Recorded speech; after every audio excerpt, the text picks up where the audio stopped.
हाय दोस्तों, नमस्कार। मेरा नाम प्रवीण शर्मा है और आज मैं आपके सामने लेके आया हूँ अपना टाइम मैनेजमेंट के बाद का नेक्स्ट सीरीज़ गोल सेटिंग। जैसा मैंने बोला था लास्ट टाइम कि गोल सेटिंग के ऊपर हम नेक्स्ट वीडियो करेंगे, तो आज मैं आपके लिए गोल सेटिंग का ये वीडियो लेके आया हूँ जिसमें हम बात करेंगे कि गोल सेटिंग किस तरीके से की जाती है, किस तरह के गोल सेटिंग होने चाहिए और क्या चीज़ों का हमको ध्यान रखना है अपनी गोल सेटिंग करते वक्त। ठीक है, बहुत नॉर्मल सी चीज़ है। हम सबके गोल्स होते हैं, हम सबकी लाइफ में कुछ ना कुछ गोल्स होते हैं, बट हम कुछ गलतियां करते हैं, कुछ चीज़ें नहीं करते हैं, कुछ चीज़ें ज़्यादा करते हैं। ठीक है, तो उन सब चीज़ों के बारे में हम आज बात करेंगे। थोड़ा ध्यान से सुनिएगा इस पूरे वीडियो को। एंड काफ़ी ऐसी चीज़ें हैं जो शायद हम लोगों ने कभी ना कभी की हो, छूट भी गई हो, हम लोगों ने प्लान किया हो, फिर वो गोल हमारा कहीं चला जाता है, याद ही नहीं रहता है हमको कि वो गोल भी था हमारा। एंड देन फिर हम लोग कोई दूसरे गोल, तीसरे गोल की तरफ भी कई बार चले जाते हैं। हम क्यों अपने मेन पाथ से भटक जाते हैं, उसके बारे में भी इस वीडियो में आपको मैं समझाने की कोशिश करूँगा। तो देखा यह गया है कि 95% लोग जो होते हैं उनके पास ना उनका कोई गोल होता है, ना कोई मकसद होता है। सिर्फ 5% लोग ही अपने लाइफ में सीरियस गोल सेटिंग करते हैं, चाहे वो शॉर्ट टर्म गोल हो, चाहे वो लॉन्ग टर्म गोल हो। शॉर्ट टर्म गोल जैसा हम सब जानते हैं, 6 महीने, 8 महीने, 12 महीने या साल भर में आप अपने आप को कहाँ देखते हो, किस तरीके से देखते हो। काफ़ी इंटरव्यूज़ में आपने इस तरह के क्वेश्चंस के रिप्लाई किए होंगे। और आप लॉन्ग टर्म मतलब 5 साल, 10 साल में आप क्या करना चाहते हो, ये आप पर्सनल लाइफ में भी देख सकते हैं, प्रोफेशनल लाइफ में भी देख सकते हैं। But short term, long term दोनों तरीके के गोल होते हैं। तो ये गोल जब आप करते हो, सेटिंग करते हो, तो आपको किस चीज़ों का ध्यान रखना चाहिए। ठीक है, तो मेरे ख्याल से सबसे पहली चीज़, आपका कोई प्लान बी नहीं होना चाहिए।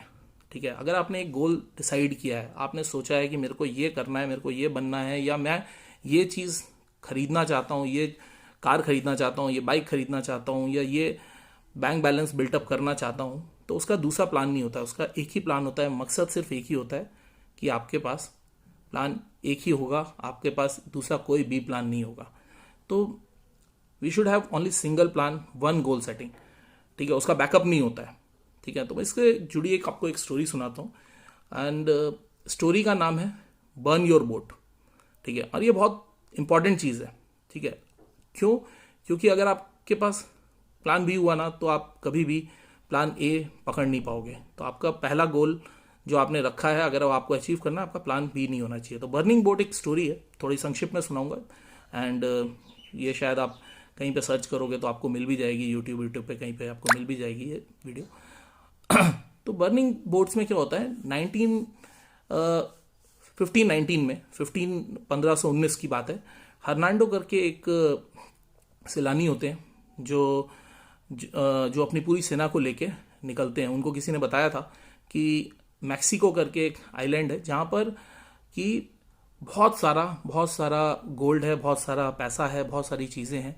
ठीक है, और उसको आज तक पिछले 600 सालों में कोई जीत नहीं पाया है। तो 1500 की ये बात है, और उसके 600 सालों तक मैक्सिको पे किसी ने भी उधर पे जीत हासिल नहीं की थी। तो हर्नांडो और उसकी छोटी सी जो सेना थी, 500 लोगों की सेना को 11 शिप्स में वो निकलता है, अपने 100 घोड़ों को लेके निकलता है वो अपना, और डिसाइड करता है कि हम लोग मैक्सिको को इस बार जीतेंगे एंड ये खजाना जो है पूरा का पूरा हम लेके आएंगे। तो सब एकदम शुरुआत में जोर शोर से, जैसे हम गोल सेटिंग करते हैं उसी हिसाब से, पहले दिन सब लोगों ने बड़ी पूरी मेहनत से निकले। ठीक है, जोश के साथ निकले।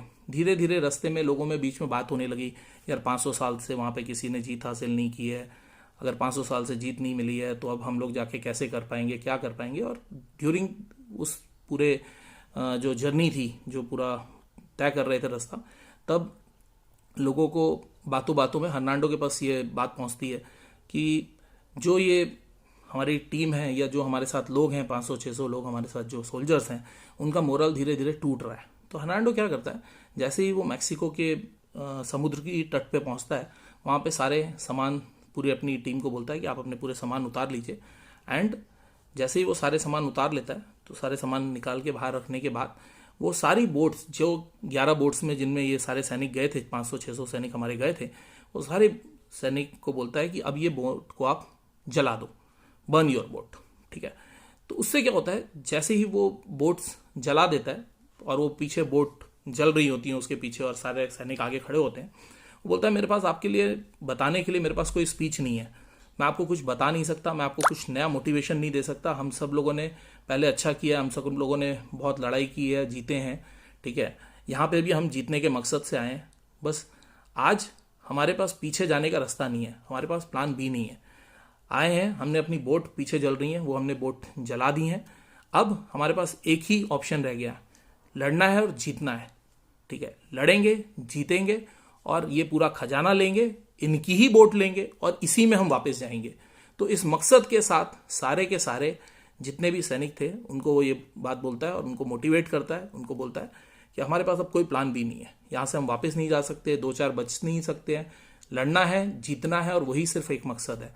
तो जब आप अपना पुराना बैकअप, पुराना बैकलॉग्स उसको छोड़ देते हो और अपने नए गोल की तरफ चलते हो, तो बहुत ज़रूरी है कि आप पुराने उसको जला दीजिए, बर्न योर बोट, एंड आप आगे बढ़िए without plan B. You have to only focused on plan A. तो ये बहुत इंपॉर्टेंट है दोस्तों। सेकंड, आपका प्लान बन गया, प्लान ए पे आप फोकस्ड हो, इसको ना जाके सबको बता दीजिए। अगर आपको युद्ध जीतना है ना, तो सबसे पहले आप युद्ध में आपके साथ जो हैं उनको बताइए और जो आपके साथ नहीं है उनको भी बताइए। सबको जाके तेज तेज जाके चिल्लाइए, बताइए। इससे क्या होता है, जब आप डिस्क्लोज करते हो, इन्फॉर्म करते हो एवरीवन, है ना, कि आप इस चीज़ को करना चाहते हो, इस चीज़ को अचीव करना चाहते हो, ठीक है, तो क्या होता है कि सारी कायनात ना आपको हेल्प करने में लग जाती है। चाहे उनसे हो सकती है, नहीं भी हो सकती है, बट वो आपके लिए पॉजिटिव फील करते हैं, वो आपको भी मोटिवेट करते हैं और वो आपको आगे ले जाने के बारे में बाकी लोग भी आपके लिए सोचने लगते हैं। और दूसरा, कभी भी आप धीमे पड़ते हो, ढीले पड़ते हो या कहीं पर भी आप नहीं उस तरफ जा पा रहे हो, तो ये लोग आपको याद दिलाते हैं कि लक्ष्य वही है। तो आपका जो लक्ष्य है, आपका जो गोल है, आप उसको सबको डिस्क्लोज करो, जाके दोस्तों को, अपने मम्मी पापा को, अपने फैमिली मेम्बर्स को, अपने रिलेटिव्स को, अपने कलीग्स को, सबको बताओ मैं ये करना चाहता हूँ, सबको बताओ। ठीक है, कोई बड़ी चीज़ नहीं है, फेल हर आदमी होता है लाइफ में, नहीं होगा कोई बात नहीं, बट अगर बताओगे ना तो आप उसके पीछे जितना आज 100% दे रहे हो, आप उसके पीछे 200-300% दोगे, बिकॉज आपने सबको बता रखा है और वो हर आदमी आपसे हर बार जब मिलेगा तो आपको आपके गोल की याद कराएगा। तो विच इज सेकंड पॉइंट, बहुत important, disclose, inform everyone about your goals. ठीक है। थर्ड, जो भी आप गोल सेट करते हो दोस्त, अपने दिल में मत रखो, दबा के मत रखो, अपने सामने लिख के रखो। जब आप अपने सामने लिख कर एक शीट ऑफ पेपर पे लिख दोगे ना, तो उसको किस तरीके से अचीव करना है, किस तरीके से उस गोल पे पहुंचना है, ठीक है, वो गोल के लिए आप दिन रात सोचोगे और वो आपको सोचने पे मजबूर कर देगा। वो कहते हैं ना, सपने वो देखो जो आपको रात भर सोचने पे मजबूर कर दें, सोने ना दें आपको। तो यही चीज़ को आप अपने सामने लिख के रखो, आपको वो सोचने देगा और आपको रास्ते मिलते जाएंगे। तो आप डिस्क्लोज करो, आप उसको अपने सामने राइट डाउन करो, लिस्ट ऑफ पेपर पे लिख के रखो, ठीक है, जो आपको कहीं पर पहुंचने के लिए और हेल्प करेगा, प्रेरित करेगा।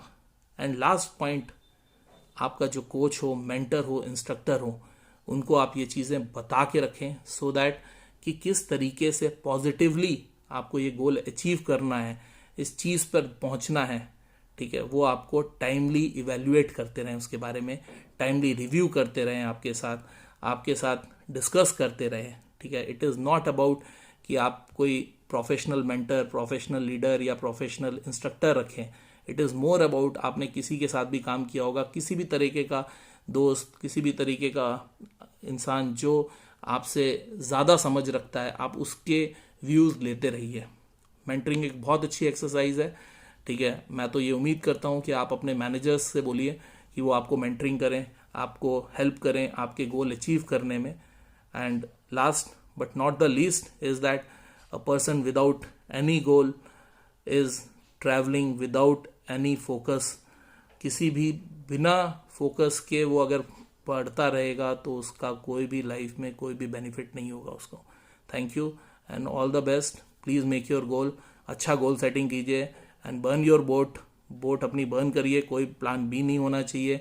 डिस्क्लोज कीजिए, सबको बताइए, अपने इंस्ट्रक्टर को अपने साथ रखिए, इवेल्युएट कीजिए परफॉर्मेंस को, और जैसा मैंने बोला, आपके गोल को आपके सामने रखिए, उनको आपकी आंखों से ओझल मत होने दीजिए। आपके गोल आपके सामने रहेंगे, आप हमेशा उसके आगे पहुंचेंगे, समय पे पहुंचेंगे, आगे पहुंचेंगे। टाइम मैनेजमेंट के पिछले 2 वीडियोस में मैंने आपको टाइम की कीमत बताई थी, टाइम कैसे मैनेज करना है वो बताया था। इस बार आपको गोल के बारे में बता रहा हूँ। आई एम श्योर मेरे इन वीडियोस से आपको काफ़ी हेल्प मिल रही होगी, काफ़ी इन्फॉर्मेटिव वीडियोस होंगे एंड आपको मोटिवेट कर रहे होंगे। तो थैंक्स, लाइक करते रहिए, सब्सक्राइब करते रहिए मेरे वीडियोस को एंड प्रेरित करते रहिए कि इस तरह के मैं वीडियोस आपके लिए बनाऊं और शेयर करता रहूं आप लोगों को एंड अपने एक्सपीरियंस के बारे में बताता रहूं, ताकि हम लाइफ में एक दूसरे के साथ मिल के और आगे बढ़ते रहें। Thank you and all the best.